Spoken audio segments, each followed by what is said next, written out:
முழுமையான ஒத்துழைப்பை சிபிஐ விசாரணைக்கு கொடுத்து இந்த சிபிஐ விசாரணையை முழுமையாக நடத்தி முடித்து விரைவாக குற்றவாளிகளுக்கு தண்டனை கிடைப்பதை மாநில அரசு உறுதி செய்ய வேண்டும். யாரையும் காப்பாத்தலீங்க, காப்பாத்துறதெல்லாம் ஸ்டேட் கவர்மெண்ட். அங்க கேட்கணும் இந்த கேள்வி எல்லாம். நீங்க இந்த கேள்வி எல்லாம் ஸ்டேட் கவர்மெண்ட்ல இருக்கிற மினிஸ்டர்ஸ் கிட்ட, யார் இன்வெஸ்டிகேஷன் ஏஜென்சில அபிஷியல்ஸ் இருக்காங்கல்ல, அங்க நாங்க எதுவும் மறைக்கலீங்க. நாங்க என்னங்க நீங்க உங்க வார்த்தை எங்க வாயில போடுவீங்களா? மறைக்கிறீங்க. State government you are taking that word. No please. இல்ல யார கைது பண்ணணுமோ எல்லாம் பண்ணட்டுங்க. இல்ல ஒரு நிமிஷம். இல்லங்க, முதலமைச்சர் ஏன் மௌனமா இருக்கார்? இல்ல முதலமைச்சர் ஏன் மௌனமா இருக்கார்? இந்த விஷயத்துல ஏன் பேச மாட்டேங்கிறாரு? ஆனா நீங்க கேக்குறோம் சார். அந்த அம்மா என்கிட்ட சொன்னப்ப நான் என் பொண்ணை டீ போட கூட விட்டதில்ல. ஆனா பள்ளிக்கூடத்துல எல்லாருக்காகவும் அவங்க சமைச்சுக்கிட்டு இருந்தாங்க, தோட்ட வேலை செஞ்சாங்கிறப்ப என் கண்ணில் இதெல்லாம் அந்த பொண்ணு சொல்லலை. மார்க் போட மாட்டாங்க, படிப்பை நிறுத்திடுவாங்க, ஸ்கூலுக்கு போக விட மாட்டாங்கன்னு பயந்துட்டு அந்த பொண்ணு சொல்லலை. அது மரணத்துக்கு முன்னாடி தான் இதெல்லாம் எங்களுக்கு தெரிவிச்சது. லாவண்யா இறக்கும்போது அவங்க வீடியோ எடுத்தாங்க இல்லையா, அதுலேயே சொன்னாங்க. அவங்க என்ன சொன்னாங்கன்னா, மத மாற்றத்தை பற்றி தான் அவங்க பேசுனாங்க. இப்படி என்னை ஃபோர்ஸ் பண்ணாங்க, மதம் மாற சொல்லி, நான் ஒத்துக்கல, அதனால் என்னை டார்ச்சர் பண்ண ஆரம்பித்தாங்க அப்படின்னு அவங்க ரொம்ப கிளியராக சொல்லிட்டாங்க. இது 1.5 இயர்லேருந்து நடக்குது. அது அவங்க சொன்னதுனால அந்த வீடியோ வெளியில் வந்தது பிறகு தான் நம்மளுக்கு எல்லாருக்கும் தெரிஞ்சது, ஓ இப்படி நடந்துதான்ட்டு. டிஎம்கே மாற்றி பேசலாம், மற்றவங்க மாற்றி பேசலாம், பட் அந்த பொண்ணை சொல்லியிருக்கும் போது இறக்கிறதுக்கு முந்தி ஸோ அந்த ப்ரூஃப் இருக்கு இல்லையா. நாங்கள் வர வேண்டிய அவசியம் என்ன? ஏன் அந்த குழந்தை சாகணும்? அதுக்கு மேலே ஏன் நடவடிக்கை எடுக்காமல் அதை மறைக்கணும்? இதெல்லாம் ஒழுங்கா நடந்திருந்ததுன்னா நாங்க வர வேண்டிய அவசியம் இருந்திருக்காது. அந்த குடும்பம் சொல்லியிருக்கு, இறந்து போன அந்த பொண்ணு லாவண்யா சொல்லியிருக்கு, அவங்க பேரண்ட்ஸ் சொல்லியிருக்கிறாங்க. And plus one more thing, அவங்க ஃபாதர் இருக்கிறாங்க இல்லையா, லாவண்யாவோட ஃபாதர் இருக்கிறாங்க. அவங்க டிஎம்கேல 25 இயர்ஸாக ஒரு உறுப்பினராக இருக்கிறார் அவர். ஸோ முத்துவேல் வீடியோ எடுத்த பிறகு அவரையும் பயமுடுத்தி அவரையும் அரெஸ்ட் பண்ணி என்னென்னமோ பண்ணியிருக்கிறாங்க. ஸோ நியாயம் நடந்தது உண்மை வெளியில் வரக்கூடாதுன்ட்டு தான் இவங்களுடைய ரூலிங் பார்ட்டியோட நோக்கம். இப்போ மறுபடியும் எதுக்கு சேலஞ்ச் பண்ணுறாங்க? சிபிஐக்கு போன பிறகு எதுக்கு சேலஞ்ச் பண்ணுறாங்க கேஸை? இது எல்லாமே எங்களோட டிமாண்ட் ஒன்று தான். ஒரு வேளை நீங்கள் சொல்கிற மாதிரி அப்படியெல்லாம் இல்லைன்னா முழுமையாக விசாரணை நடத்துங்க. ஏன் முழுமையான விசாரணைக்கு இல்லைன்னு சொல்கிறீங்க? அரியலூரை சார்ந்த பள்ளி மாணவி லாவண்யா அவர்களுடைய தற்கொலை வழக்கை பொறுத்தவரை அவர் இறந்த நாளுக்கு அடுத்த நாள் முதல் எப்போது எங்களுக்கு அந்த பகுதியிலிருந்து இந்த வழக்கு தொடர்பான தகவல்கள் எல்லாம் கிடைத்ததோ அதிலிருந்து தொடர்ச்சியாக அந்த ஏழை மாணவிக்கு நீதி கிடைக்க வேண்டும் என்பதற்காக பல்வேறு நிலைகளில் பாரதிய ஜனதா கட்சியும் மற்ற இயக்கங்களும் கூட இதற்காக குரல் கொடுத்து கொண்டிருந்தோம், போராடி கொண்டிருந்தோம். இந்த மாணவியினுடைய பெற்றோர்கள் உயர்நீதிமன்றத்திலே இந்த வழக்கை வேறு ஒரு அமைப்பிற்கு மாற்ற வேண்டும் என்கின்ற ரீதியிலே அந்த கோரிக்கையோடு மனுவினை தாக்கல் செய்து ஆரம்ப கட்டத்தில் அதனுடைய முதல் கட்ட தீர்ப்பும் இப்போது நிறைவாக இந்த வழக்கு விசாரணையை சிபிஐக்கு மாற்ற வேண்டும் என்கின்ற உத்தரவும் வந்திருக்கிறது. இந்த நீதிக்கான போராட்டத்தில் ஒரு முதல் கட்ட வெற்றியாக உயர்நீதிமன்றத்தினுடைய தீர்ப்பை நாங்கள் பார்க்கிறோம். இதற்கிடையே மாநிலத்தினுடைய தலைவர் திரு அண்ணாமலை அவர்கள் தலைமையில் பாரதிய ஜனதா கட்சி இந்த போராட்டத்தில் பல்வேறு முன்னெடுப்புகளை எடுத்துக்கொண்டிருந்த போதும் தேசிய அளவில் எங்கள் தேசிய தலைவர் மரியாதைக்குரிய திரு ஜே.பி. நட்டா அவர்கள்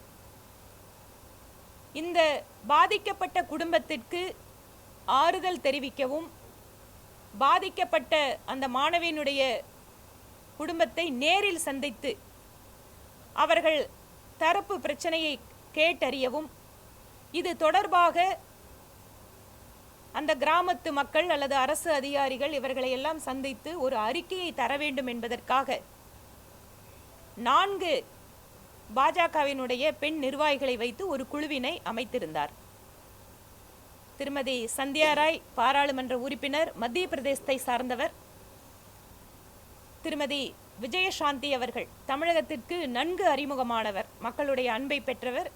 இப்போது தெலுங்கானாவிலே பாரதிய ஜனதா கட்சியினுடைய வளர்ச்சிக்காக கடுமையாக உழைத்து கொண்டிருப்பவர்.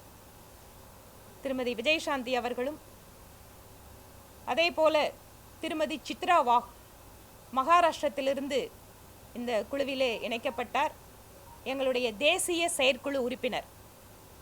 இவர்கள் 3 பேர் இல்லாமல் கர்நாடக மாநில மகளிரணி தலைவி, முன்னாள் பெங்களூர் மாமன்ற உறுப்பினர் திருமதி கீதா விவேகானந்தன் அவர்களும் இந்த 4 பேர் கொண்ட குழுவில் இடம்பெற்றிருந்தார். இவர்கள் நேற்று காலை சென்னையிலிருந்து கிளம்பி அரியலூர் சென்று பாதிக்கப்பட்ட மாணவியினுடைய குடும்பத்தினரை சந்தித்து ஆறுதல் தெரிவித்து அவர்களிடம் நடந்த சம்பவம் தொடர்பான விவரங்களை எல்லாம் பெற்றுக்கொண்டு அதற்கு பின்பாக மாவட்ட ஆட்சியர், அங்கு மாவட்ட துணை கண்காணிப்பாளர் இவர்களையெல்லாம் சந்தித்து அந்த கிராமத்து மக்கள் இந்த தற்கொலை வழக்கு தொடர்புடையதில் யாரெல்லாம் அதில் சம்பந்தப்பட்டிருக்காங்களோ அவர்களுக்கு உதவி பண்ணவங்க, அந்த தகவலை நேரடியாக கேட்டவர்கள் என்று பல்வேறு தரப்பினரிடம் கருத்துக்களை எல்லாம் கேட்டு தங்கள் அறிக்கையை டெல்லியிலே சமர்ப்பிக்க இருக்கிறார்கள் தேசிய தலைவரிடம். இதற்கு உறுதுணையாக இந்த பணியிலே எங்களுடைய தமிழகத்தினுடைய இணை பொறுப்பாளர் திரு சுதாகர் ரெட்டி அவர்களும் இதற்காக அவர்களுக்கு வழிகாட்டுதல் கொடுத்தார். இந்த குழு சென்று வருவதற்கான ஒரு பொறுப்பாளர்களாக எங்கள் மாநில செயலாளர் திருமதி சுமதி வெங்கடேஷ் அவர்களும் திரு ஸ்ரீகாந்த் அவர்களும் மற்றும் எங்களுடைய அந்த பகுதியைச் சேர்ந்த அத்தனை நிர்வாகிகளும் உடனிருந்து ஒத்துழைப்பு கொடுத்தார்கள். நேற்றே திருமதி விஜயசாந்தி அவர்கள் அந்த குடும்பத்தினை சந்தித்துவிட்டு அங்கு பத்திரிகையாளர்களுடைய சந்திப்பை எல்லாம் நடத்தி தங்கள் தரப்பு விஷயங்களை சொல்லியிருக்காங்க. ஆனாலும் கூட சென்னையில் இருக்கக்கூடிய ஊடக நண்பர்களிடம் தங்கள் கருத்துக்களை தெரிவிக்க வேண்டும் என்பதற்காக இந்த பத்திரிகையாளர் சந்திப்பை ஏற்பாடு செய்திருக்கிறோம். இது தொடர்பான உங்களுடைய கேள்விகளை நீங்கள் குழு உறுப்பினர்களிடமே கேட்கலாம். உங்களுக்கு ஆமாம், இதில் வேறு ஏதாவது டிரான்ஸ்லேஷன் சம்மந்தப்பட்டனா நான் சொல்கிறேன்.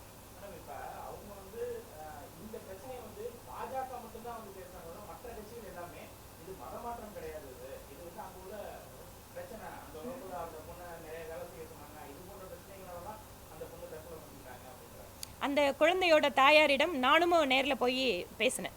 நானும் மாநில தலைவர் திரு அண்ணாமலை அவர்களும் நேரில் சந்தித்து 2 நாளைக்கு முன்னாடி பார்த்தோம். ஆனால் நேற்றும் அந்த குழந்தையோட தாயார் பெற்றோர்களிடம்லாம் நம்ம மேடம் எல்லாருமே இவங்கெல்லாம் போய் கேட்டு வந்திருக்காங்க. அதனால் இது ஏன் இந்த மதமாற்றம் இல்லை, வேற தகவல் எல்லாம் இருக்குன்னு நீங்கள் கேட்குற கேள்விக்கு திருமதி விஜயசாந்தி அவர்கள் பதிலளித்தார். எக்ஸ்கியூஸ் மீ, அதே நேற்று வந்து நாங்கள் கிளாரிட்டி கொடுத்தோங்க. What is it? இங்கே மாற்றணுமா? இல்லை ஐ ஹேவ் கோல்ட், அதனால் ப்ளீஸ். இல்லை நேற்று நான் வந்து கிளியராக சொன்னேன். இப்போ அவங்க லாவண்யா வந்து இறக்கும்போது அவங்க வீடியோ எடுத்தாங்க இல்லையா, அதுலேயே சொன்னாங்க. அவங்க என்ன சொன்னாங்கன்னா மத மாற்றத்தை பற்றி தான் அவங்க பேசுனாங்க. இப்படி என்னை ஃபோர்ஸ் பண்ணாங்க மதம் மாற சொல்லி, நான் ஒத்துக்கல, அதனால் வந்து என்னை டார்ச்சர் பண்ண ஆரம்பித்தாங்க அப்படின்னு அவங்க ரொம்ப கிளியராக சொல்லிட்டாங்க. இது 1.5 இயர்லேருந்து நடக்குது. அது இப்போ அவங்க சொன்னதுனால அந்த வீடியோ வெளியில் வந்தது பிறகு தான் நம்மளுக்கு எல்லாருக்கும் தெரிஞ்சது, ஓ இப்படி நடந்துதான்ட்டு. ஸோ அதில் வந்து வேறு விஷயம் ஆட் பண்ணுறதுக்கு எதுவுமே இல்லைங்க. இப்போது டிஎம்கே வந்து மாற்றி பேசலாம், மற்றவங்க மாற்றி பேசலாம். பட் அந்த பொண்ணை வந்து சொல்லியிருக்கும் போது இறக்கிறதுக்கு முந்தி ஸோ அந்த ப்ரூஃப் இருக்கு இல்லையா. ஸோ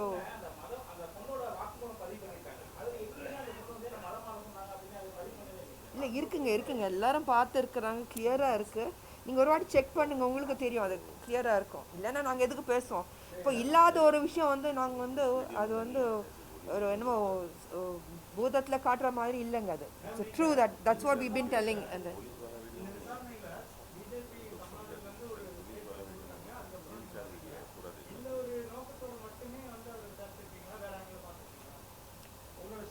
எல்லா ஆங்கிள்லையும் பார்த்தோம். என்ன கேட்குறீங்களா? எல்லா ஆங்கிள்லையும் பார்த்தோங்க. இப்போது பேரண்ட்ஸ் வந்து மற்றவங்க கிட்ட பேசுறதுக்கு சொல்கிறதுக்கு உண்மை சில விஷயங்கள் சொல்கிறதுக்கு கூச்சப்படலாம். பட் எங்ககிட்ட வந்து ஓப்பனாக பேசியிருக்கிறோம். நாங்கள் செப்பரேட்டாக வந்து நாங்கள் 4 பேரும் எல்லோரும் சேர்ந்து அவங்கக்கிட்ட நிறைய டீட்டெயில்ஸ் கேட்டு தெரிஞ்சுக்கிட்டோம். ஸோ அந்த டீட்டெயில்ஸை வந்து நட்டா சார் அவருக்கு வந்து நாங்கள் தெரிவிக்கலான்ட்டு இருக்கிறோம். நாங்கள் வைக்கல, எங்கள் அந்த குடும்பம் சொல்லியிருக்கு, இறந்து போன அந்த பொண்ணு லாவண்யா சொல்லியிருக்கு, அவங்க பேரண்ட்ஸ் சொல்லியிருக்கிறாங்க. And plus one more thing, அவங்க ஃபாதர் இருக்கிறாங்க இல்லையா, லாவண்யாவோட ஃபாதர் இருக்கிறாங்க. அவங்க வந்து டிஎம்கேல 25 இயர்ஸாக ஒரு உறுப்பினராக இருக்கிறார் அவர்.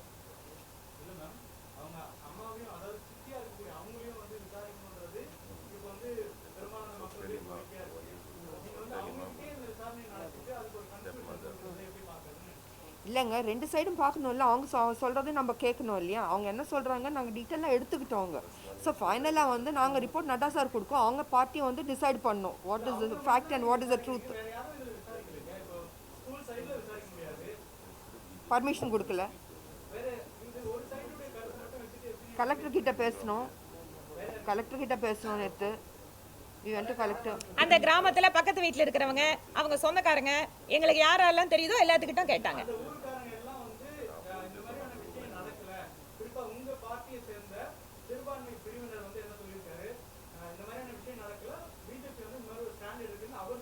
திரு டேவிட் அவர்களை நாங்களும் பார்த்தோம். நாங்கள் போயிருக்கும்போது அவரே சொன்னார்.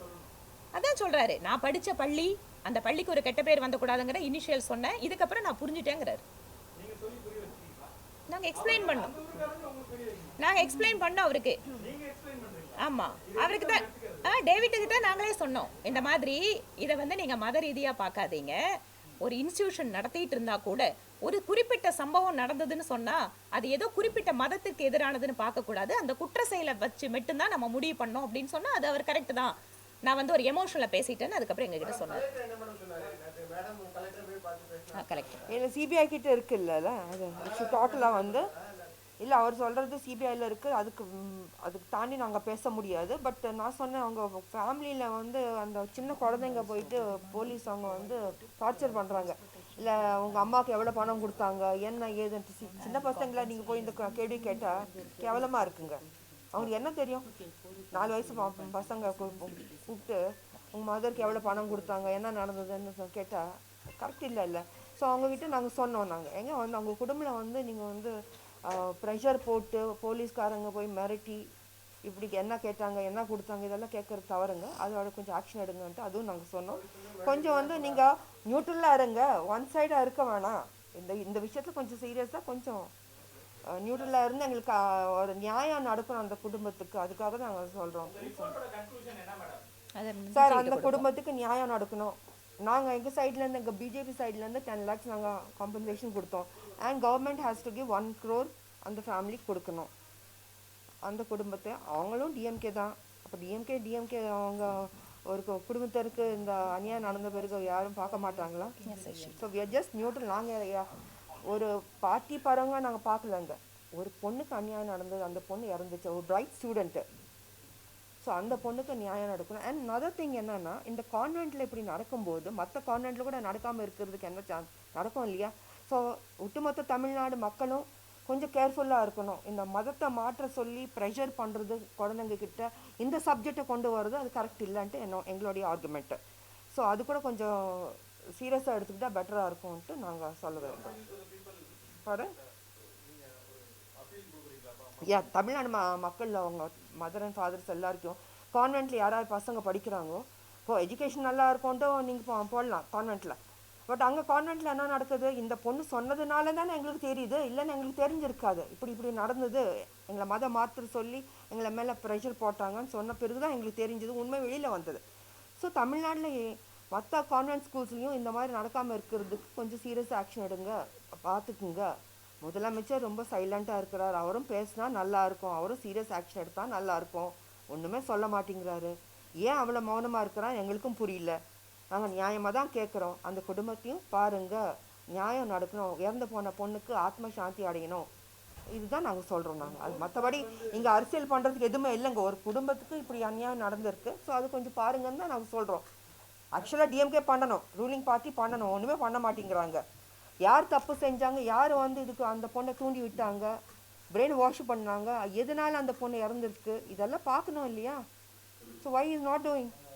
சிஎம் சார் எதுக்கு பண்ண மாட்டேங்கிறாரு? ஸோ எல்லாத்தையும் கொஞ்சம் ஓப்பனாக வரட்டவங்க நல்லா இருக்கும். அது சார் சொல்லுங்கள் சார். அவங்களுக்கும் பொண்ணுக்கு நல்ல அண்டர்ஸ்டாண்டிங் இருக்குங்க. அவங்க என்னமோ கொடுமைப்படுத்தினாங்க அப்படி இப்படின்ட்டு இட்ஸ் ராங் நியூஸ். அங்கே அந்த மாதிரி எதுவுமே நடக்கலை. அவங்க வந்து நல்லாவே பார்த்துக்கிட்டாங்க, அவங்க கிட்டே இருந்து ட்ரீட்மெண்ட் எல்லாம் பண்ணாங்க. பொண்ணு கூட அவங்கக்கிட்ட நல்லா சொல்லியிருக்கு. And they have a good அண்டர்ஸ்டாண்டிங்குங்க, அதில் எதுவும் கன்ஃபியூஷன் இல்லை. பட் ரூலிங் பார்ட்டி வந்து திசை திருப்புது, இஷ்யூ திசை திருப்புது.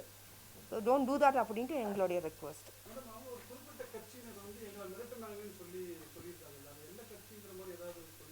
ஸோ அவங்க வந்து அந்த பொண்ணுடைய ஃபாதர் இஸ் டிஎம்கே 25 இயர்ஸாக இருக்கிறாங்க.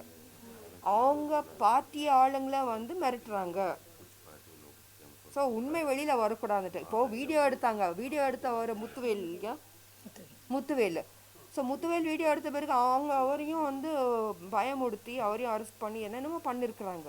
ஸோ நியாயம் நடந்தது உண்மை வெளியில் வரக்கூடாதுன்ட்டு தான் இவங்களுடைய ரூலிங் பார்ட்டியோட நோக்கம். இப்போ மறுபடியும் எதுக்கு சேலஞ்ச் பண்ணுறாங்க? சிபிஐ போன பிறகு எதுக்கு சேலஞ்ச் பண்ணுறாங்க கேஸை? எதுக்கு பண்ணணும்? ஒரு குடும்பத்தை வந்து அநியாயம் நடந்திருக்கு, ஒரு பொண்ணு இறந்துருக்கு, இளம் பெண்ணு இறந்துருக்கு. ஸோ அந்த பொண்ணுக்கு நியாயம் நடக்கணுன்ட்டு தானே யோசனை பண்ணோம் டிஎம்கே. அதை விட்டுட்டு ஏன் சேலஞ்ச் பண்ணுறாங்க? Why is he doing that? அதுதான் எங்கள் கொஸ்டின். ஒன்று இப்போது நாங்கள் பிஜேபி விட டிஎம்கே பண்ணியிருக்கணும். இது முன்னே வந்து அவங்களுக்கு நியாயம் பண்ணி செய்ய வேண்டியதெல்லாம் செஞ்சிருந்தா நல்லா இருந்திருக்கும். யாருமே ஒன்றுமே செய்ய மாட்டேங்கிறது. ஸோ நாங்கள் வந்து ஒரு பெரியவங்க ஸ்தானத்துலேருந்து நாங்கள் வந்து அவங்களுக்கு நியாயம் நடக்கணுன்ட்டு தான் எங்கள் போராட்டம். நாங்கள் எடுத்த ஸ்டெப், போல்ட் ஸ்டெப் இது.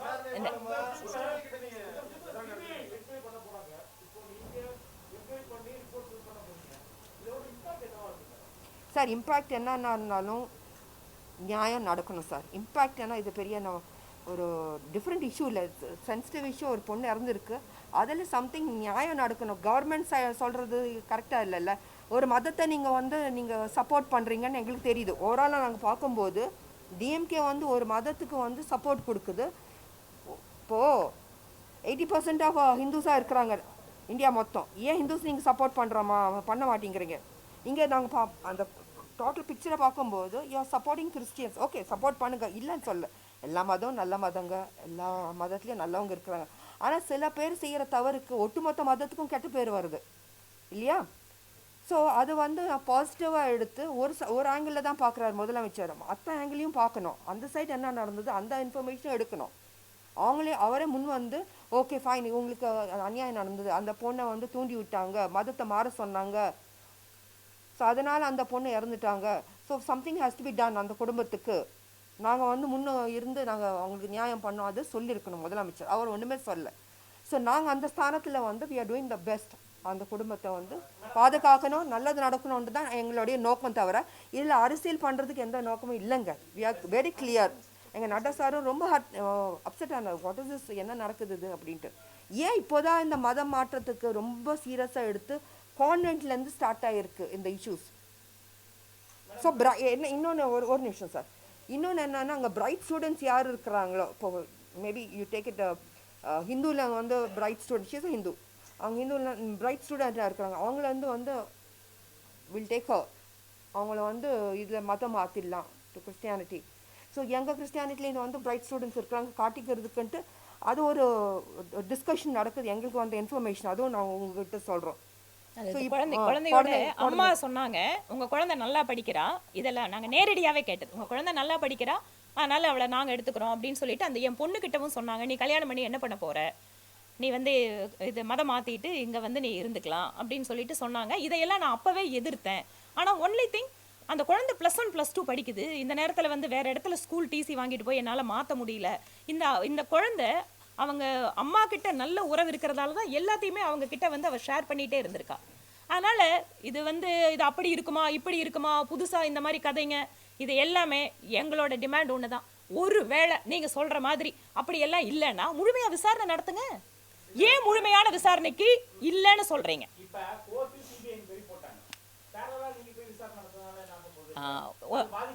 இல்ல,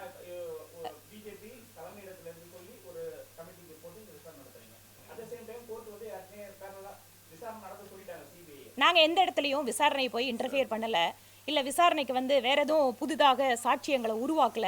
சிபிஐக்கு தெரியும், ஏற்கனவே ரெக்கார்ட் இருக்கு. காவல் வெயிட் ஏன் என்கொயரி? அரியலூர்ல ஒரு சின்ன கிராமத்துல ஒரு சாதாரண ஒரு ஏழை குடும்பத்தை சார்ந்த மாணவி பாதிக்கப்பட்டாலும் கூட தேசிய அளவில் இருக்கக்கூடிய பாரதிய ஜனதா கட்சி இந்த பிரச்சனைக்கு முக்கியத்துவம் கொடுக்கிறது, கவனம் கொடுக்கிறது. இம்பாக்ட் கேட்டீங்க இல்லையா கேள்வி, என்ன இம்பாக்ட்னு? இதுதான். இந்த நாட்டில் இருக்கக்கூடிய எந்த ஒரு பெண்மணி, எந்த ஒரு குழந்தை இந்த மாதிரி பாதிக்கப்பட்டாலும் அங்கு நியாயம் கிடைக்க வேண்டும் என்பதற்காக தேசிய தலைமையே இந்த விஷயத்துல அந்த குடும்பத்திற்கு நாங்க பக்கபலமா இருக்கோம். இதற்காக போராடி கொண்டிருக்கக்கூடிய கட்சி நிர்வாகிகளுக்கு நாங்க உங்களோட துணையா இருக்கோம். இந்த பிரச்சனையில தமிழ்நாட்டுக்காரங்க வேண்டாங்க, வேற ஊர்ல இருந்து இந்த 4 பேரும் வேற ஊர்ல இருந்து வந்து அந்த இடத்துல உண்மையா அவங்களோட என்ன நடந்திருக்குன்னு கேட்டு சொல்லுங்க அப்படின்னு சொல்றதுக்காக தான் இந்த கமிட்டி. பள்ளியோட வார்டன் வந்து அரெஸ்ட் பண்ணிருக்காங்க. ஏன்னா அந்த லேடி பொண்ணுங்க சொல்லிருக்கு இந்த மாதிரி வீடு போக விடாம வேலை செய்ய டிஸ்டர்ப் பண்ணிருக்காங்க. பாத்ரூம் கிளீனிங்ஸ் எல்லாம் பண்ணி பண்ணிருக்காங்க. அரசோட நடவடிக்கை எப்படி இருக்கு? ரெண்டாவது அந்த மாவட்டம் இன்னும் நிறைய பேர் அரெஸ்ட் பண்ணணுங்க. இல்ல எக்ஸ்கியூஸ் மீ சார், இன்னும் நிறைய பேர் அரெஸ்ட் பண்ணோம். ஏன் பண்ண மாட்டேங்கிறாங்க? இருக்கு. காவல்துறை இப்ப வந்து எங்களோட டிமாண்ட் இப்போ சிபிஐ என்கொயரிக்கான ஆர்டர் வந்திருக்கு. இதை நாங்கள் வரவேற்கிறோம். அதுவும் குறுகிய காலத்திற்குள்ளாக இந்த தீர்ப்பு கிடைச்சது ஒரு மிகப்பெரிய ஒரு பாதிக்கப்பட்ட குடும்பத்திற்கும் இந்த நியாயம் கிடைக்க வேண்டும் என்று போராடியவர்களுக்கும் ஒரு மிகப்பெரிய ஒரு திருப்தியை கொடுத்திருக்கு. இதில் எங்களோட அப்பீல் என்னன்னா, ஃப்ரம் த பிகினிங் காவல்துறை அதிகாரிகள் அங்கு செய்த தவறினால் இப்போது மாநில அரசுக்கு ஒரு மிகப்பெரிய அவமானத்தை தேடி கொடுத்திருக்கிறார்கள். இந்த இடத்துல எல்லா ஆங்கிள்லையும் நாங்க விசாரணை பண்ணுவோம், நிச்சயமா நியாயம் கொடுக்க வைப்போம் அப்படின்னு சொல்லியிருந்தாங்கன்னு சொன்னா யாருக்கும் இதுல எந்த சந்தேகம் வந்திருக்காது. ஃப்ரம் த பிகினிங் இதுல மதமாற்ற ஆங்கிள் கிடையாதுன்னு அங்க இருக்கிற காவல்துறை அதிகாரி, அமைச்சர்கள், மாநில முதலமைச்சர் எல்லாத்துக்கும் மேல மௌனம் காத்தது இதெல்லாம் சேர்ந்துதான் வேற யாரும் வந்து வாயை திறக்காத போதும் பாஜக அந்த இடத்திற்கு சென்று குரல் கொடுத்திருக்கிறது. இந்த நேரத்தில் தீர்ப்பு வந்திருக்கு. இதற்கு மேலேயும் மாநில அரசு நான் அப்பீல் போறேன் இல்ல மாத்த போறேன் அப்படிங்கிற முயற்சிகளை எடுக்கக்கூடாது. முழுமையான ஒத்துழைப்பை சிபிஐ விசாரணைக்கு கொடுத்து இந்த சிபிஐ விசாரணையை முழுமையாக நடத்தி முடித்து விரைவாக குற்றவாளிகளுக்கு தண்டனை கிடைப்பதை மாநில அரசு உறுதி செய்ய வேண்டும். நீங்க எல்லா ரிப்போர்ட்டும் இப்ப சிபிஐ கிட்ட போகட்டுங்க. சிபிஐக்கு என்னென்னவெல்லாம் ஸ்டேட் கவர்மெண்ட் வந்து கோஆபரேட் பண்ணணுமோ let them cooperate with the CBI investigation. Let them help to finish the trial within a time frame. அதனால முடியட்டும். அது அப்படியே இருக்கணும். ஆனா இப்ப புது கவர்மெண்ட் வந்து கல்ச்சரை மாத்தா ஒரு நிமிஷம் முடிக்கட்டுமா? தமிழ்நாடு கல்ச்சர்னா எங்களுக்கு ரொம்ப பிடிக்கும். அது நாங்கெல்லாம் சின்ன வயசுலேருந்து பார்த்தோம் அண்ட் வி ரெஸ்பெக்ட். இப்போ வந்து இந்த புது கவர்மெண்ட் வந்து அந்த கல்ச்சரை வந்து மாற்றுறதுக்கு ட்ரை பண்ணுறாங்க. But that's not fair. அது அந்த ஒரிஜினாலிட்டி அது அப்படியே இருக்கணும், ஆர்டிஃபிஷியல் எடுத்துகிட்டு வரக்கூடாது. ஏன்னா நம்ம கோயிலாக இருக்கட்டும், பெண்கள் வந்து மஞ்சள் பூசிட்டு பெரிய பொட்டு வச்சுட்டு பூ வச்சுட்டு காலங்காத்தால் அம்மன் கோயிலுக்கு கருமாரி அம்மனாக இருக்கட்டும், மாங்காடு அம்மன் கோயிலாக இருக்கட்டும் போவாங்க. காலங்காத்தால் 3 மணிக்கு பாட்டு பாடுவாங்க, அம்மன் பாட்டு. எவ்வளோ அழகாக இருக்கும் தமிழ்நாடு, எங்கே பார்த்தாலும் எத்தனை கோயில். இந்த கல்ச்சர் தட்ஸ் அ பியூட்டி அங்கே. அது இன்னைக்கு வந்து கம்ப்ளீட்டாக ரிவர்ஸில் போகுதுன்ட்டு எங்களுக்கு தோணுது எனக்கு. ஏன்னா இது ஏன் நடக்குது? அது கான்வென்ட் ஸ்கூல்ஸில் ஏன் நடக்குது? மாற்றம் ஒரு சின்ன குழந்தைங்க போயிட்டு நீங்கள் படிக்க சொல்லாமல் மதத்தை மாறுங்கன்ட்டு பயமுடுத்தி. ஆனால் இன்னொன்று இவங்க அந்த பொண்ணு கடைசி வரைக்கும் மதத்தை மாறல. அந்த ஸ்டாண்டு தான். அதான் தமிழ்நாடு மக்கள் நிஜமா இந்த குற்றச்சாட்டை நாங்கள் வந்து பொத்தாம் பொதுவாக வைக்கல. எல்லா நிறுவனத்துல குழந்தைங்க படிக்கிறாங்க, இந்த இன்ஸ்டிடியூஷன்ல அந்த குழந்தைங்க படிக்கிறாங்க. இது வந்து ஒரு இன்சிடென்ட் நடந்தாலும் தப்பு தான். அந்த ஒரு இன்சிடென்ட் தப்பு நடந்திருந்தாலும் அதை வந்து சரியாக விசாரித்து நடவடிக்கை எடுத்து நீதி கிடைக்கணுங்கிறதுக்காக தான் இது எல்லாமே நடந்துட்டு இருக்கு. ரொம்ப நன்றிங்க. அது ஸ்ப்ரெட் ஆகக்கூடாதுங்க. அது ஸ்ப்ரெட் ஆனா தமிழ்நாடுக்கு அது டேஞ்சர் தான். அது ஸோ அது ஸ்ப்ரெட் ஆகாம இருக்கிறதுக்கு ஆக்ஷன் எடுக்கணும்.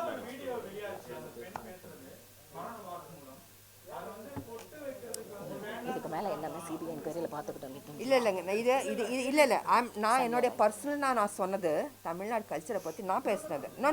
இல்ல அந்த சப்ஜெக்ட் போலங்க. இல்ல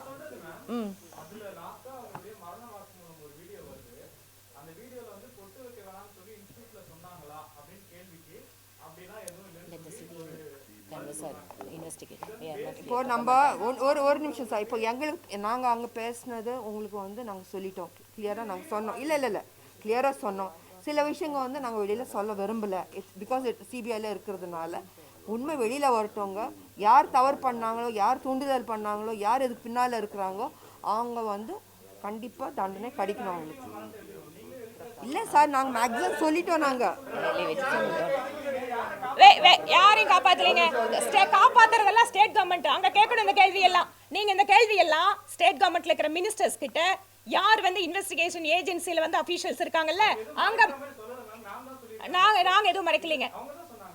நாங்க என்னங்க நீங்க உங்க வார்த்தை எங்க வாயில போடுவீங்களா? மறைக்கறீங்க. State government you are taking that word. No please. இல்லங்க, நீங்க மாத்தாதீங்க. ரிப்போர்ட் நேஷனல் பிரசிடென்ட் கிட்ட கொடுப்பாங்க. ஓகேவா?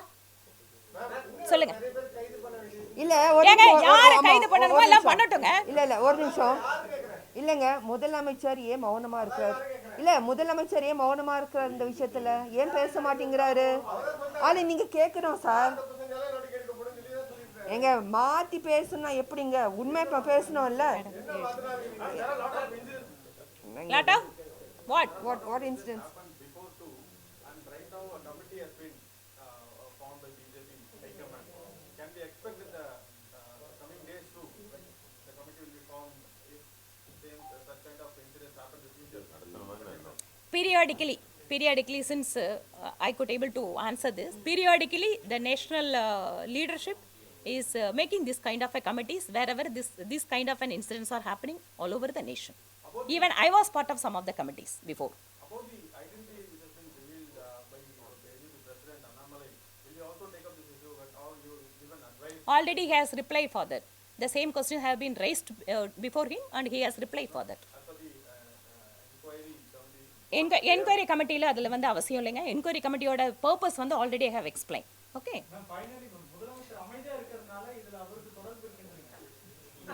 ஏங்க அவரை ஏங்க நீங்க போத்து விடுறீங்க? நீ ஆமா, நீ ஏதோ பர்பஸோட தான் வந்து உட்காந்துருக்கீங்க போல இருக்கு. நான் என்ன கேட்கறேன்னா, இல்லாம அவங்களும் டியூட்டி பண்றாங்க. அங்க இந்த மேல இருந்து அவங்களுக்கு இன்ஸ்ட்ரக்ஷன்ஸ் வருது, இந்த கேள்வி கேட்கணும், இந்த கேள்வி கேட்கணும்ட்டு. So they're asking that questions ரிப்பீட்டடாக கேட்குறாங்க. But anyway, thank you, such a nice person. அழகா சின்சியராக டியூட்டி செய்கிறீங்க. Just keep it up.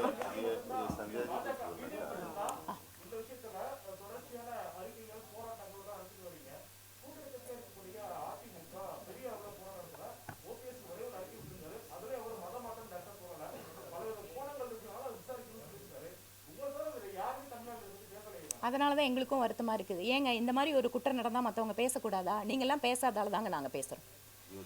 Sir, பாலியல் ரீதியான துன்புறுத்தலுக்கு இது போன்ற வந்து ஒரு விசாரணை குழு அமைக்கல. இதுக்கு முன்னாடி சில நாட்களுக்கு முன்னாடி வந்து அது மாதிரியான ஒரு ரிவ்யூ போயிட்டு இருக்கு. அப்போதைக்கு வந்து பாஜக மௌனம் காத்தது. எந்த பாலியல் ரீதியான பிரச்சனை? இதுக்கு முன்னாடி தனியார் பள்ளிகள்ல பாலியல் ரீதியான துன்புறுத்தல் எந்த இடத்துல தேவைப்படுதோ அந்த இடத்துல வந்து பார்ட்டி ஹெல்ப் பண்ணிட்டு தான் இருக்காங்க. கமிட்டிஸ் வந்து ஃபார்ம் பண்ணிட்டு தான் இருக்காங்க. அதனோட ரிப்போர்ட் பேஸ் பண்ணி பொலிட்டிக்கல் ஸ்டேட்மெண்ட்டோ இல்லை பொலிட்டிக்கல் டிமாண்டோ நாங்கள் வச்சுட்டு தான் இருக்கோம். கட்டாய மதமாற்ற தடை சட்டம், அதை புரிஞ்சுக்கோங்க. அந்த கட்டாயங்கிற வார்த்தை ரொம்ப முக்கியம். ஏனென்றால் யாருக்கும் ஆசை வார்த்தை காட்டியோ பயமுறுத்தியோ அல்லது ஏதாவது ஒரு பிரதி உபகாரம் செஞ்சு கொடுக்கறேன்னு சொல்லி மதம் மாத்துறது சட்டப்படி தவறு. இந்த சட்டத்தை தமிழ்நாட்டில் மட்டும் இல்லை, இந்த இந்தியாவில் பிஜேபி ஆட்சி செய்யாத மாநிலங்களும் கூட வச்சிருக்காங்க. அதனால இந்த தடை சட்டத்தை, கட்டாய மதமாற்ற தடை சட்டத்தை கொண்டு வர வேண்டும் என்பது பிஜேபியோட தேர்தல் அறிக்கையிலேயே இருக்கு. எனக்கு வந்து அங்க பேசுறதுக்கு வாய்ப்பே கொடுக்க மாட்டேங்கிறாங்க. கொடுத்தாங்கன்னா நிச்சயமா நான் நல்லாவே பேசுவேன். ஓகே, நீங்க வேணா வாய்ப்பு வாங்கி கொடுங்க. One second, Mrs Sandhya Roy, she would like to address in member of அதுக்கு வந்து அவர் எங்ககிட்ட தனிப்பட்ட முறையில் அது தவறு நடந்துருச்சுன்னு சொல்லிட்டாரு. முதலில் நாங்கள் வந்ததுக்கான முதல் காரணம், தேசிய தலைவரின் சார்பிலே நாங்கள் இரங்கல் தெரிவிக்க, இந்த தேசத்தில் இருக்க ஒரு குழந்தை மரணத்துக்கு நாங்கள் இரங்கல் தெரிவிக்க போனோம். அதை தெரிவித்தோம். மற்றபடி அந்த பெற்றோர்களோட நாங்கள் கலந்து பேசினோம், அவங்களோட தகவல் தெரிஞ்சுக்கிட்டோம். அதை பொது வெளியில் நாங்கள் பகிர்ந்துக்க விரும்பல. நட்டாஜிக்கு நாங்கள் எங்கள் அறிக்கையாக சமர்ப்பிப்போம். நாங்கள் ஏன் வரணும், நாங்கள் எதுக்காக இங்கே வரணும், இங்கே சர்க்கார் இருக்குது, உங்களை மாதிரி பத்திரிகையாளர்கள் இருக்காங்க, இங்கே இத்தனை இடம் இருக்கும்போது நாங்கள் வர வேண்டிய அவசியம் என்ன, ஏன் அந்த குழந்தை சாகணும், அதுக்கு மேலே ஏன் நடவடிக்கை எடுக்காமல் அதை மறைக்கணும், இதெல்லாம் ஒழுங்காக நடந்திருந்துன்னா நாங்கள் வர வேண்டிய அவசியம் இருந்திருக்காது. எங்கள் வருகைக்கு அவசியம் இல்லாமல் போனதுக்கு அதுதான் காரணம். இதெல்லாம் சரியாக இருந்திருந்தால் நாங்கள் வந்திருக்க மாட்டோம். அதே மாதிரி இங்கே எல்லாருமே வந்து ஒரு பாசமான அம்மாவை சித்தியாக மாற்றுறதுக்கான முயற்சி, உறவின் மூலமாக அவங்க சித்தி தான், ஆனால் அந்த அம்மா அம்மாவாக தான் நடந்திருக்காங்க. அவங்க சித்தியாக மாற்றுறதுக்கான ஒரு முயற்சிகள் ஒரு சிலர் நடத்துகிறாங்க. அதனால அந்த மாதிரி நாங்கள் நேரில் போனப்பெல்லாம் நடக்கலை. அது இங்கே ஒருத்தர் கேள்வி கேட்டாங்க, அதுக்கான பதிலாக நான் சொல்கிறேன். அந்த அம்மா என்கிட்ட சொன்னப்போ, நான் என் பொண்ணை டீ போட கூட விட்டதில்லை, ஆனால் பள்ளிக்கூடத்தில் எல்லாருக்காகவும் அவங்க சமைச்சிக்கிட்டு இருந்தாங்க, தோட்ட வேலை செஞ்சாங்கங்கிறப்ப என் கண்ணில் இதெல்லாம் அந்த பொண்ணு சொல்லலை. மார்க் போட மாட்டாங்க, படிப்பை நிறுத்திடுவாங்க, ஸ்கூலுக்கு போக விட மாட்டாங்கன்னு பயந்துட்டு அந்த பொண்ணு சொல்லலை. அது மரணத்துக்கு முன்னாடி தான் இதெல்லாம் எங்களுக்கு தெரிவிச்சது. அந்த அம்மா கேட்ட ஒரே ஒரு விஷயம் என்னென்னா, என் பெண்ணு இறந்துட்டா, ஆனால் இன்னொரு பெண்ணு இறக்கக்கூடாது, இந்த பெண்ணு தான் முதல் பெண்ணுமா கடைசி பெண்ணாக இருக்கணும் போது எங்களுக்கெல்லாம் கண்ணீரே வந்துச்சு. அதனால் உறுதியான ஒரு சட்டம் வேணும், இந்த கட்டாய மதமாற்றத்துக்கான உறுதியான தடை சட்டம் வேணும். குடும்பத்துக்கு வந்து யாராவது அந்த குடும்பத்துக்கு வந்து யாராவது ஒருத்தருக்கு ஒரு நல்ல வேலையும் ஒரு நல்ல பண உதவியும் கொடுக்கணும். அவங்க இந்த துக்கத்திலேருந்து மீண்டு வர அவங்க குடும்பத்துக்கு பாதுகாப்பு தரணும். சின்ன சின்ன குழந்தைகள் எல்லாம் அவங்க வந்து இந்த மாதிரி என்கொயரிங்கிற பேரில் பயமுறுத்தக்கூடாது அப்படின்னாங்க. அதே மாதிரி அவங்க சொன்னது வந்து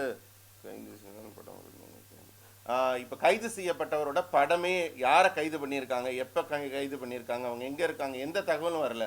இந்த கேள்வியை நாங்கள் கேட்கக்கூடாது, ஊடகத்துக்கான நீங்கள் தான் எல்லாரும் முதல்ல கேட்டிருக்கணும். அவங்க ஏன் படம் தரலன்னு, அதெல்லாம் ஏன் இன்னும் வெளிவராமல் இருக்குது, இந்த கேள்வி எங்களோட நீங்கள் அதிகம் கேட்கணும். அதே மேலே எனக்கு உங்கள் மேலெல்லாம் நம்பிக்கை இருக்குது. உங்கள் வீட்டு தங்கச்சி ஒருத்தங்க இறந்துருக்காங்க, அவங்களோட உண்மையும் நேர்மையமான ஒரு விசாரணை நடக்கணும்னு தவிர வேறு எந்த இலக்கும் எங்களுக்கு கிடையாது. இதில் அரசியல் எண்ணங்கள் எதுவும் கிடையாது. அதுக்கு எங்களுக்கெல்லாம் உதவி செய்யுங்க, அந்த உண்மையை கொண்டு வர நீங்கள் உதவி செய்யுங்க உங்கள் குடும்பமாக நினச்சி. இது என்னுடைய வேண்டுகோள் தான் மேடம் சொன்னாங்க. जैसा कि हमारी महिला मोर्चे की राष्ट्रीय अध्यक्ष श्रीमती वानती जी ने आप लोगों के बीच में विषय को रखा। जैसा कि आप सबको विदित है, हमारे भारतीय जनता पार्टी के राष्ट्रीय अध्यक्ष माननीय श्री JP नड्डा जी के द्वारा उनके निर्देशन में एक टीम बनाई गई लावण्या केस के मामले में, जिनमें हमारे साथ विजया शांति जी हैं, जिन्होंने अभी थोड़ी देर पहले आपके सभी प्रश्नों के जवाब भी दिए हैं। दूसरी मेरे साथ महाराष्ट्र से चित्रा जी हैं, चित्रा ताई। तीसरी हमारी बहन गीता जी हैं और चौथी मैं हूँ। मैं मध्य प्रदेश से हूँ, यानी मध्य प्रदेश, तेलंगाना, कर्नाटका और महाराष्ट्र, 4 प्रदेश। जैसा कि माननीय अध्यक्ष जी ने एक टीम बनाई है जो लावण्या केस है उसके लिए एक जांच के लिए, और उनके निर्देशन में हम चारों यहाँ आए। कल हम चारों सदस्य, हम सब बेटी लावण्या के परिवार से हम सब मिले, उनके माता पिता से बात की, छोटे छोटे लावण्या के भाई बहन थे उनसे भी मिले, पीड़िता के परिवार से मिले। पीड़िता परिवार को हमने हमारी पार्टी की तरफ से, माननीय JP नड्डा जी की तरफ से, परिवार की इस दुख की घड़ी में पूरी पार्टी उनके साथ है ऐसा उनको आश्वासन दिया। और उन्होंने बहुत सारी बातें हमको कही। प्रश्नों के आधार पर मुझे लग रहा है कुछ कुछ चीज़ें आपके सामने आई भी हैं चर्चा के आधार पर, और जो हमारी रिपोर्ट है वो तो हम माननीय अध्यक्ष जी को सौंपेंगे ही। लेकिन मैं एक आपको अपना जो हम लोगों ने बिंदु निकाले हैं मैं उनको रखना चाहूँगी। जैसा कि पहले तो मैं एक बात ये कहूँगी, हम लोगों को आना ही क्यों पड़ा, राष्ट्रीय अध्यक्ष जी को ये टीम बनाने की ज़रूरत ही क्यों पड़ी। ये स्टेट है, यहाँ भी सरकार काम करती है। अगर सरकार में हमारी बेटी के साथ, हमारी बहन के साथ इस तरह का धर्म परिवर्तन की प्रताड़ना सहते हुए अगर वो आत्महत्या करती है तो ये बड़ी शर्म की बात है। मैं निंदा करती हूँ इस सरकार की, और पूरा देश निंदा कर रहा है। हम लोगों को अन्य प्रदेशों से हम बहनें आई हैं, आने की आवश्यकता ही नहीं थी। यहाँ की सरकार को तुरंत उस बहन के प्रकरण में एक्शन लेना था और बेटी लावण्या के परिवार को, बेटी को न्याय दिलाना था। आज पूरा देश न्याय मांग रहा है, लेकिन यहाँ की सरकार चुप है, मौन है। बड़ा गंभीर विषय है। मुझे मतलब हम सोच भी रहे हैं तो थोड़ा दुख हो रहा है। हम जब परिवार से मिले तो 2 बातें हमें, लावण्या की माँ है, जैसा कि एक भाई ने कहा था वो सौतेली है, एक कुछ विषय आया, हमें ऐसा बिल्कुल नहीं लगा। माँ ने जिस तरह से 2 बातें बताई, पहले तो उन्होंने कहा मुझे कुछ नहीं चाहिए, मैंने मेरी बेटी से कभी घर पर कुछ काम नहीं कराया, चाय के लिए पानी तक गर्म नहीं कराया, और बेटी को मैंने इतना अच्छा शिक्षा के लिए रिस्पॉन्स दिया कि वो बहुत अच्छे नंबरों से पास होती थी। जैसा कि मुझे कुछ चीज़ें पता है, जैसे कि उसने 500 में से 86 नंबर, यानी फर्स्ट क्लास नंबर से वो बेटी पास होती थी, स्कूल में टॉप करती थी, और वो बेटी अचानक थोड़ा थोड़ा गिरने लगी नीचे। तो जो वहाँ पर उसके साथ होता था, जैसे कि बाथरूम की सफाई और क्लीनिंग की काम उसको दिए जाते थे, जिसके कारण वो प्रताड़ना सह रही थी। तो ये चीज़ें आखिर आवश्यकता क्यों पड़ी। माँ ने हमें ये बताया कि मुझे कुछ नहीं चाहिए, मुझे ना कुछ सहायता चाहिए, मुझे मेरी बेटी के लिए न्याय चाहिए, जिससे कि मेरी बेटी के साथ जो अन्याय हुआ है वो देश में पहली बेटी हो और अंतिम बेटी हो, अन्य बेटी के साथ ऐसा न हो, ये उसकी माँ ने कहा। तो ये बहुत बड़ा गंभीर विषय है। मैं भी यही कहूँगी, वास्तव में ये बहुत जो केस है बहुत दुखदाई है, ऐसे केस कभी नहीं होने चाहिए। तो सबसे पहले तो मैं प्रदेश की सरकार से यही कहना चाहूँगी, धर्म परिवर्तन को रोकने के लिए कठोर कानून बनाया जाए, ऐसा किसी और बेटी के साथ या और किसी के साथ न हो। दूसरा, जिस तरह हम परिवार से मिले, परिवार दुखी था, कहीं ना कहीं डरा हुआ था, तो परिवार को सरकार की तरफ से सुरक्षा प्राप्त होनी चाहिए। एक और पॉइंट था, परिवार को सहायता राशि के रूप में 1 करोड़ राशि, राहत राशि दी जानी चाहिए, जैसा कि अभी बीच में विषय को बहन दीदी ने रखा। और परिवार को शासकीय नौकरी भी परिवार में मिलना चाहिए, क्योंकि जो परिवार की स्थिति थी बहुत दयनीय थी। तीसरा, मैंने धर्म परिवर्तन को लेकर आपको बता ही दिया। और महत्वपूर्ण विषय, जिनके कारण बेटी प्रताड़ित हुई, 2 वार्डन थे, उनको तत्काल गिरफ्तार होना चाहिए। बताते हैं एक गिरफ्तार कर लिया, लेकिन उसकी तस्वीर अभी तक नहीं आई है। तो जिन्होंने भी बेटी को इतना प्रताड़ित किया है कि वो प्रताड़ित होकर उसे आत्महत्या तक की नौबत आई और उसने आत्महत्या करने का ऐसा निर्णय लिया, तो उनको तत्काल सरकार गिरफ्तार करे। और सरकार को अब मौन नहीं रहना चाहिए, सरकार को एक्शन लेना चाहिए उनके खिलाफ। और एक और पॉइंट निकल कर आया है, जो गर्ल्स हॉस्टल है उसका लाइसेंस भी 1 महीने पहले ख़त्म हो गया है, तो उसको दोबारा लाइसेंस नहीं मिलना चाहिए। और पत्रकार भाइयों की तरफ से बहुत सारी चीज़ें ऐसी आई जो कि नहीं होनी चाहिए, कुछ उसके सहयोग में भी आई हैं, कुछ उनके खिलाफ में भी आई हैं। हो सकता है मैं समझ नहीं पाई हूँ, भैया ने जो श्रीकांत जी ने मुझे समझाया उस आधार पर मैं बात कर रही हूँ। तो मैं आप सबसे, पूरे पत्रकार भाइयों से अपील करती हूँ कि आप सब भी लावण्या मामले में बिल्कुल आप सब एक होकर खड़े हो जाइए, क्योंकि ये बेटी का मामला है, हमारी प्रदेश की बहन का मामला है, हमारे देश की बेटी का मामला है। उस बेटी को न्याय दिलवाइए और परिवार को न्याय दिलवाइए। बहुत बहुत धन्यवाद।